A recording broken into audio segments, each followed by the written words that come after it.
गांव में रतन नाम का एक गरीब व्यक्ति रहा करता था,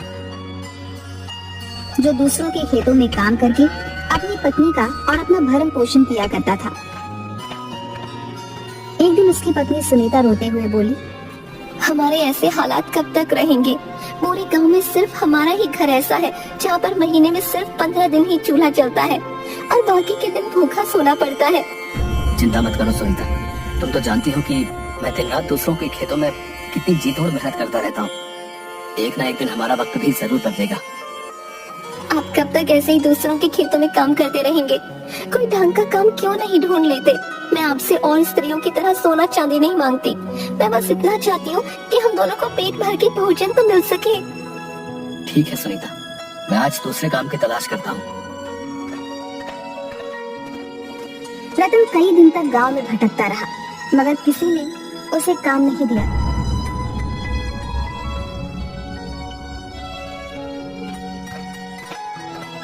थक हार कर रतन गांव के मुखिया के पास पहुंच गया।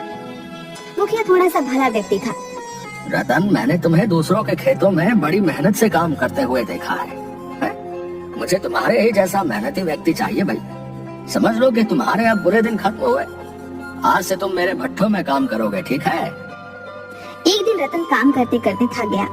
उसे बहुत तेज भूख लग रही थी। रतन ने जगन के भोजनालय का काफी नाम सुन रखा था।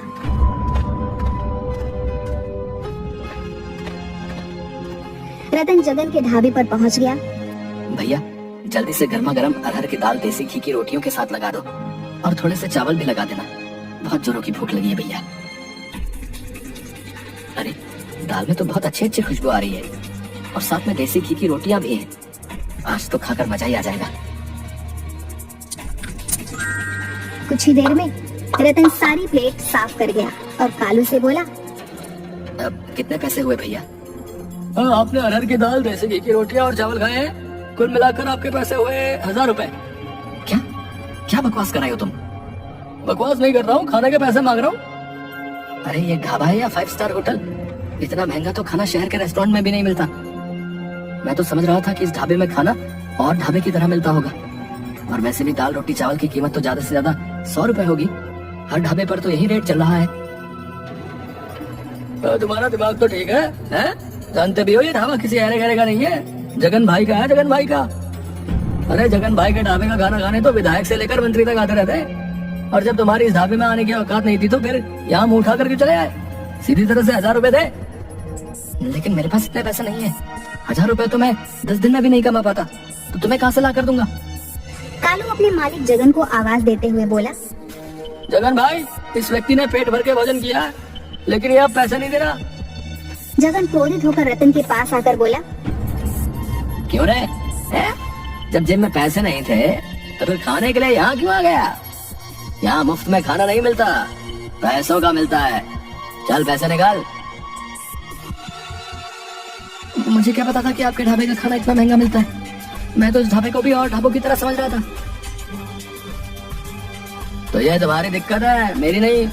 तुम्हें यहाँ आने से पहले मेरे बारे में लोगों से पूछ लेना चाहिए था। अब सीधी तरह से अपनी जेब से 1000 रुपए निकाल कर काउंटर पर रख दे, नहीं तो मैं तुम्हारी चमड़ी उधेड़ दूंगा। देखिए, मेरे पास अभी इतने पैसे नहीं है। आप ये 100 रुपए रख लीजिए और मुझे कुछ दिन की मोहलत दे दीजिए। मैं धीरे धीरे करके आपके सारे पैसे चुका दूंगा। अबे, यहाँ मैं लोन बांटने के लिए नहीं बैठा। इतना कहकर जगन ने रतन को जोरदार धक्का दे दिया। ये तो आप मेरी बेइज्जती कर रहे हैं। अबे, बेइज्जती उसकी की जाती है जिसकी कोई इज्जत होती है, और तेरे जैसे भिखारियों की इज्जत तो होनी भी नहीं चाहिए, समझा? क्या बात है जगन भाई, मैं तो तुम्हारे ढाबे का खाना खाने के लिए आया था, मगर यहाँ तो कुछ और ही चल रहा है। इस आदमी ने पेट भरकर खाना खाया, पैसे देने के नाम पर बोल रहा है कि इसकी जेब में पैसे नहीं है। ऐसे आदमियों से बात नहीं की जाती जगन भाई, इन्हें पीटा जाता है। देखते क्या हो, मारो इसको। जगन और कालू रतन को बुरी तरीके से पीटने लगते हैं। उन दोनों ने रतन के कपड़े भी फाड़ दिए और उसे धक्के देकर अपने ढाबे से बाहर निकाल दिया। शुक्र मना कि तुझे मैंने अपने ढाबे के गंदे बर्तन साफ नहीं करवाए, क्योंकि तेरे जैसे भिखारी के हाथ मेरे ढाबे के गंदे बर्तनों से भी ज्यादा गंदे हैं। इसलिए पीट कर तुझे छोड़ रहा हूँ। आज के बाद कभी मेरे ढाबे के आसपास नजर भी मत आना। चल निकल यहाँ से। ये तुमने बहुत बढ़िया किया जगन भाई, इनके साथ ऐसा ही व्यवहार होना चाहिए। इतना कहकर बिलुआ भी 2-3 हाथ रतन पर जड़ दिए। रतन वहां से रोता हुआ अपने घर की ओर चला गया। घर पर जाकर रतन की हालत देखकर उसकी पत्नी सुनीता बहुत भावुक हो गई। आपको क्या जरूरत थी उस ढाबे पर खाना खाने की? मुझे क्या पता था कि उनके ढाबे का खाना इतना महंगा होगा। जगन और बिलवा ने मुझे बहुत ज्यादा अपमानित किया सुनीता। वहाँ पर गांव के बहुत सारे लोग मौजूद थे जो मुझे मजाक उड़ाने वाली नजरों से देख रहे थे। अरे सत्यानाश उन गाँव वालों का जो आपको मार खाते हुए देख रहे थे। उनमें से किसी से भी इतना नहीं हुआ कि आपको पिटने से बचा लेते। लेकिन आप चिंता मत कीजिए, मैं इसकी शिकायत मुखिया से जरूर करूंगी। तुम सही कहती हो सुनीता, मैं बिलवा और जगन को छोड़ूंगा नहीं। अगले दिन रतन अपनी पत्नी सुनीता के साथ मुखिया के घर पर चला गया और सारी घटना मुखिया को बता दी। सुनीता, इसमें दोस्त जगन और बिलवा का नहीं है, इसमें दोस्त तो तुम्हारे पति रतन का है। सारा गांव जानता है कि जगन के ढाबे का खाना और ढाबों के खानों से अधिक महंगा है, क्योंकि उसके ढाबे का खाना अच्छा बनता है। जब तुम्हारे पति के पास पैसे नहीं थे तो इसे क्या जरूरत थी ढाबे पर खाना खाने की? ये क्या मुखिया, आप भी बिलुआ और जगन की तरफदारी कर रहे हैं? तरफदारी नहीं कर रहा हूँ सुनीता, जो सच है उसका साथ दे रहा हूँ। अगर इनके पास पैसे नहीं थे तो क्या वो मेरे पति को कुछ समय की मोहलत नहीं दे सकते थे? उन्हें पीटने का अधिकार किसने दिया? हाँ, ये बहुत गलत किया जगन ने, लेकिन तू चिंता मत कर सुनीता, इस बारे में मैं जगन से जरूर बात करूंगा और बिलवा के कान भी खींचूंगा।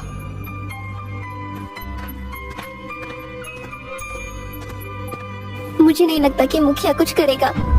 साफ साफ दिखाई दे रहा था सुनीता कि मुखिया बिलवा और जगन के पक्ष में बोल रहा था, लेकिन मैं अपने अपमान का बदला जरूर लूंगा सुनीता, मैं चुप नहीं बैठूंगा। तो आप क्या करेंगे? आप अच्छी तरह से जानते हैं कि जगन धनवान है और उसके गांव में अच्छी जान पहचान भी है, और आपकी पहचान गांव में सिर्फ एक मजदूर की है। अरे हम दोनों के पास तो खुद की खेती भी नहीं है, हम दोनों तो खुद दूसरों के खेतों पर काम करके अपना पेट पालते हैं। जो भी हो सुनीता, अब मैं गरीब हूँ तो इसका मतलब ये नहीं कि मैं चुप हो जाऊँ। आज अगर मैं चुप हो गया और मैंने कुछ नहीं किया तो गरीबों के मुंह पर एक तमाचा होगा। मैं बिलवा और जगन को दिखा दूंगा कि अगर गरीब अपनी पर आ जाए तो क्या नहीं कर सकता। इतना कहकर रतन क्रोधित होकर घर से निकल गया। इधर मुखिया जगन के ढाबे पर पहुंचकर बोला, तुम्हारी बड़ी शिकायतें आ रही हैं जगन। किसकी इतनी मजाल जो मेरी शिकायत आपसे करे? कल तुमने रतन को बुरी तरह से पीटा था ना, वो अपनी पत्नी सुनीता के साथ तुम्हारी शिकायत लेकर आया था मेरे पास। अरे तो उसने पिटने वाले काम भी किए थे मुखिया जी।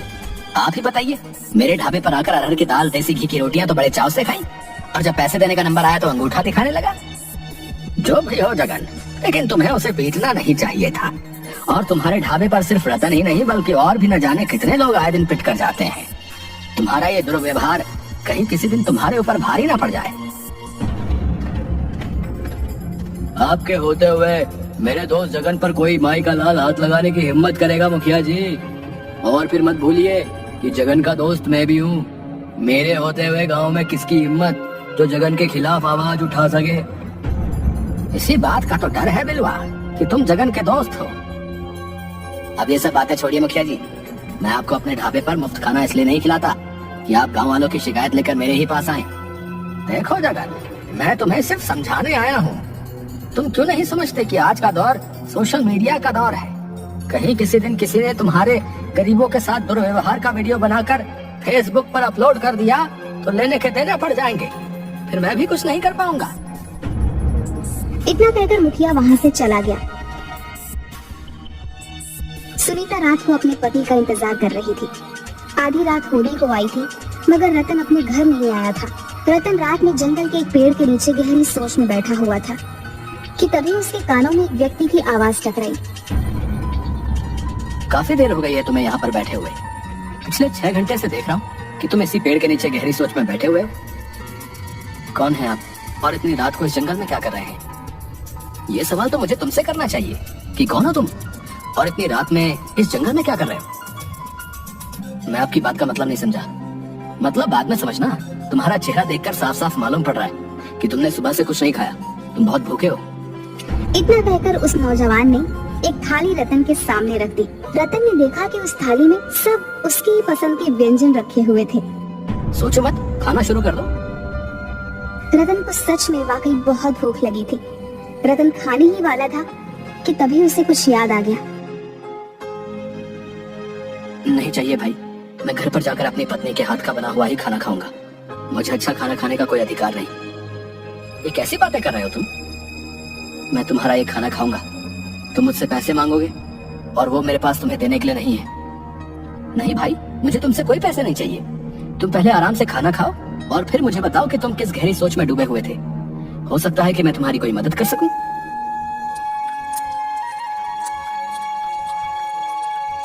खाने के बाद रतन उस व्यक्ति को अपने साथ हुए अत्याचार की सारी घटना बताने लगा।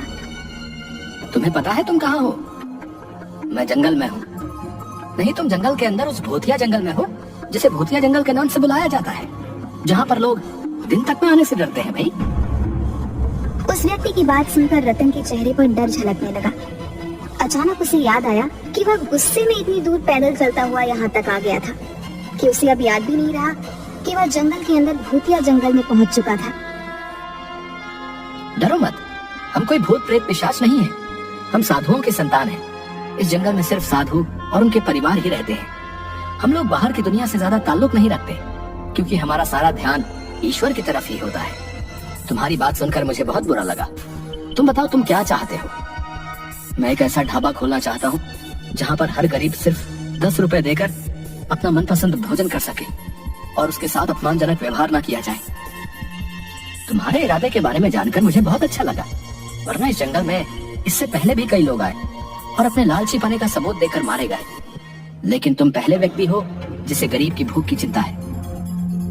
इतना कहकर उस व्यक्ति ने अपना हाथ जैसे ही घुमाया, उसके हाथ में एक बड़ी सी थाली आ गई। उसने वो थाली रतन को पकड़ा दी। ये जादुई थाली है, याद रखना। इस बारे में सिर्फ तुम अपनी पत्नी को बता सकते हो और किसी को नहीं। इस थाली के सामने खड़े होकर तुम जिस भोजन का नाम लोगे, वो भोजन स्वयं अपने आप इस थाली में आ जाएगा। मगर याद रखना, जिस दिन तुमने 10 रुपए से ज्यादा ग्राहकों से वसूले, उस दिन इस थाली का जादू समाप्त हो जाएगा। रतन रात के समय बड़ी सी थाली लेकर अपने घर आ गया।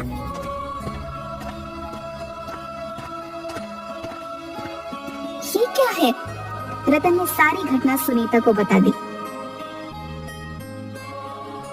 मैं तब तक यही समझती थी कि उस जंगल में भूत प्रेत रहती है। तुम नहीं, पूरा गांव यही समझता था सुनीता। वो सब तो ठीक है, लेकिन हम ढाबा कहाँ खोलेंगे? हमारे पास तो खाने के लिए भी रोटी नहीं है। जो थाली तुम लेकर आए हो, उस थाली में सिर्फ भोजन ही मिलेगा, पैसे तो नहीं मिलेंगे ना? फिर हम ढाबा अपने ही घर पर खोलेंगे सुनीता। इस तरह से इस थाली का रहस्य सिर्फ हम दोनों तक ही सीमित रहेगा। अगले दिन रतन ने अपने घर को एक ढाबे में परिवर्तित कर दिया और जिस कमरे में वो लोग सोते थे, उस कमरे में बड़ी सी थाली रख दी। रतन ने उस थाली के सामने खड़े होकर तरह तरह के व्यंजन के नाम लेने शुरू कर दिए। कुछ ही समय में पूरा थाली व्यंजनों से भर गया। सुनीता ढाबे पर वह सारे व्यंजन लेकर बैठ गई। कुछ ही देर में वहाँ पर एक गरीब व्यक्ति दौड़ता हुआ आया। यहाँ तो बहुत अच्छी खुशबू आ रही है। यहाँ पर ढाबा कब खुला भाई? आज ही खुला है और आप पहले ग्राहक हो। आपके ढाबे में खाने में क्या क्या मिलेगा? हमारे ढाबे में हर तरह के व्यंजन बनेंगे, आपको जो भी व्यंजन पसंद हो। ठीक है भैया, तो मुझे एक प्लेट दाल मखनी और मक्खन के साथ लगी हुई रोटियां लगा दीजिए। रतन ने वह व्यंजन उस व्यक्ति के सामने रख दिया। दाल मखनी खाकर वह व्यक्ति बहुत खुश हो गया। भाई वाह, मजा आ गया। दाल मखनी तो बहुत से ढाबों पर खाई, लेकिन इस ढाबे की तो बात ही कुछ अलग है। कितने पैसे हुए? 10 रुपए। क्या, सिर्फ 10 रुपए? हाँ, सिर्फ 10 रुपए। और तुम्हें और तुम्हारे परिवार का जब भी खाने का मन करे, चले आना। यहाँ पर 10 रुपए में आपका मनपसंद व्यंजन भोजन पेट भरकर एक थाली के रूप में मिलेगा। और हो सके तो अपने उन गरीब भाइयों को भी यहाँ पर लेकर आना जिन्हें अच्छा भोजन नहीं मिल पाता। रतन की बात सुनकर वह व्यक्ति खुश होता हुआ वहाँ से चला गया और उसने सारे गांव में रतन के ढाबे का ढिंढोरा पीट दिया। कुछ ही दिनों में रतन के ढाबे पर गांव वालों की भीड़ लगने लगी। रतन के ढाबे पर अब गरीब ही नहीं, बल्कि अब गांव का हर व्यक्ति जाकर भोजन करने लगा। रतन किसी को भी मना नहीं करता था। यह बात बिलवा और जगन को बिल्कुल भी पसंद नहीं आई। इस रतन का कुछ ना कुछ करना पड़ेगा, वरना हमारे ढाबे में तो ताले लग जाएंगे। चिंता मत करो बिलवा, मैं आज ही पता लगाने का प्रयास करता हूँ कि रतन इतना धन लाया कहाँ से। उस दिन के बाद से जगन रतन पर नजर रखने लगा, मगर काफी नजर रखने के बाद भी वह कुछ भी नहीं पता लगा पाया। 15 दिन से उसके पीछे हूँ बिलवा, लेकिन कुछ भी पता नहीं चला। चिंता मत कर, अब ये रतन खुद हमें बताएगा।